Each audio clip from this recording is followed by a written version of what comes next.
capítulo 2 de João. Vamos começar a falar agora sobre essa questão de uma nova ordem. Ela vai trazer uma nova mentalidade sobre alguns aspectos.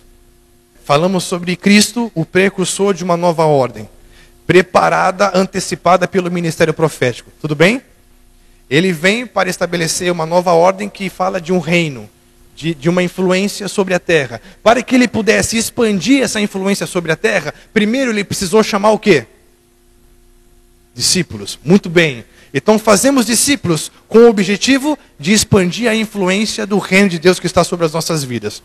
Quando ele começa, depois que ele separa esses discípulos, ele começa a caminhar com esses discípulos. E ele começa a fazer alguns sinais. Cada coisa que Jesus faz, traz um ensino. E quando ele faz esse sinal, o primeiro sinal, ele está falando a mentalidade de uma nova ordem sacerdotal. Aqui fala que no terceiro dia de uma festa de casamento, que levava pelo menos 7 dias, no terceiro dia, acabou o vinho. E a sua mãe, toda preocupada, vem falar, acabou o vinho. E ele responde, o que tenho eu a ver com isso? O que tenho eu a ver com a tua preocupação? Com aquilo que você quer que seja feito? Ela ficou quietinha. E só falou assim, olha, o que ele mandar fazer, vocês façam. E ele mandou vir os seis jarros de pedra e colocou água. Primeira coisa que nós precisamos entender. Terceiro dia, fala de finalização de um tempo para estabelecimento de um outro. Por isso que ele ressuscitou no terceiro dia. Por isso que muitas coisas acontecem no terceiro dia. E aqui fala que estava terminando um tempo para se estabelecer um novo. E aquilo que Jesus viria a fazer não seria uma resposta à preocupação do homem, mas seria algo que ele faria por obediência àquilo que Deus mandou ele fazer. Quando falamos de sacerdócio, não podemos confundir em fazermos coisas movidos pela preocupação do homem, mas fazemos coisas em obediência àquilo que Deus nos manda fazer. Cristo deixa muito claro que ele estaria fazendo algo não movido pela preocupação da sua mãe, mas porque ele entendia que era importante fazer aquilo para que gerasse fé nos discípulos e pudesse cooperar com o ensinamento. Por que esse texto fala de sacerdócio? Porque ele fala de vinho novo no terceiro dia. Vinho fala do quê? Do Espírito. Terceiro dia fala de fechar um ciclo para um novo. E aqui fala de jarros que eram usados para as purificações. Quem que era responsável por fazer as purificações pelo povo? Os sacerdotes. Os sacerdotes usavam os jarros das purificações para servir em favor do povo. Cristo, no terceiro dia, usa as ferramentas usadas pelos sacerdotes para fazer um sinal, liberando um vinho novo, muito melhor do que o vinho que era usado antes. O que Cristo veio para estabelecer como sacerdote é superior ao que foi estabelecido por Arão e toda a linhagem levítica.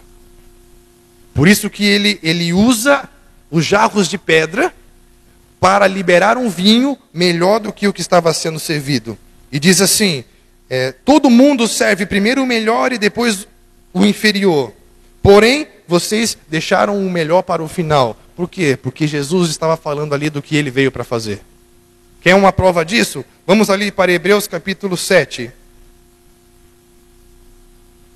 7:25. Concluindo, ele é poderoso para salvar definitivamente aqueles que por intermédio dele achegam-se a Deus, pois vive sempre para interceder por eles.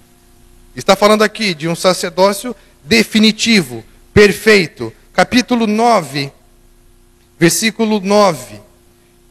Esse fato se transforma numa ilustração. Nós já lemos esse texto que fala do primeiro tabernáculo e do segundo tabernáculo, esclarecendo que as ofertas e os sacrifícios oferecidos não podiam dar ao adorador uma consciência perfeitamente limpa. No versículo 10 fala da implantação de uma nova ordem.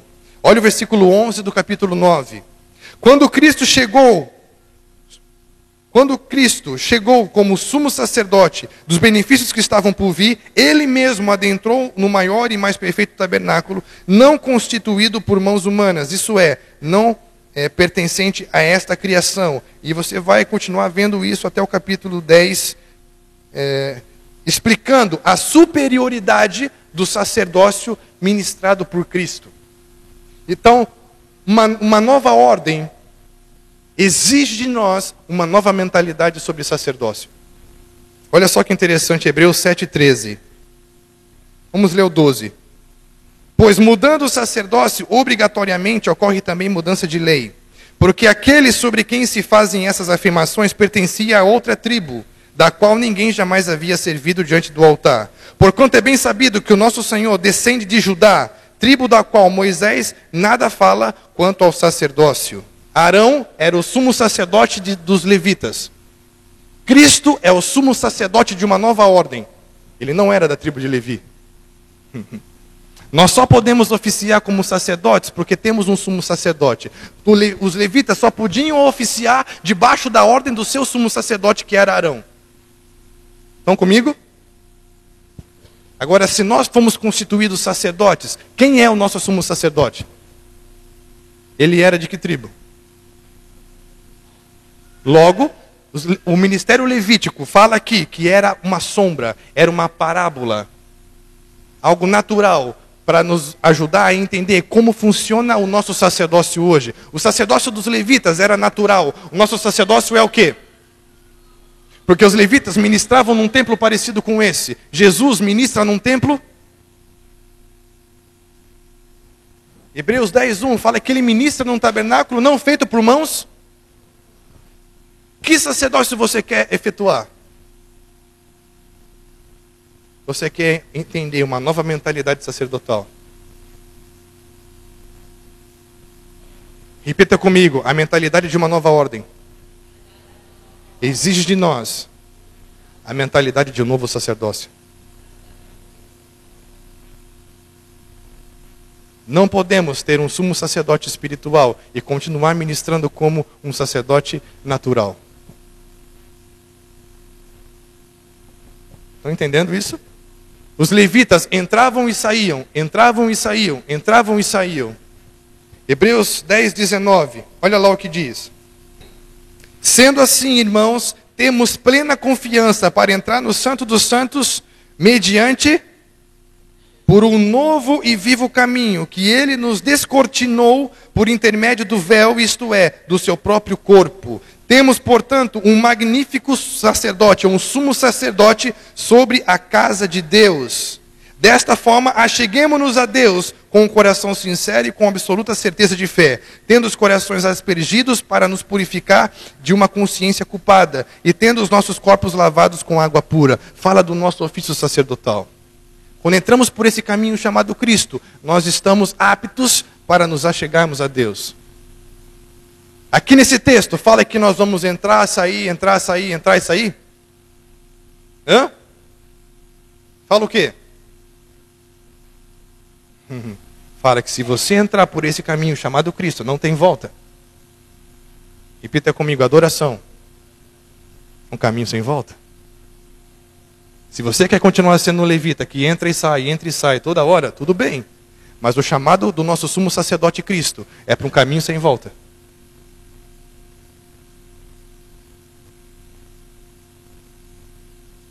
Olha como Davi era um homem que estava muito além do seu tempo.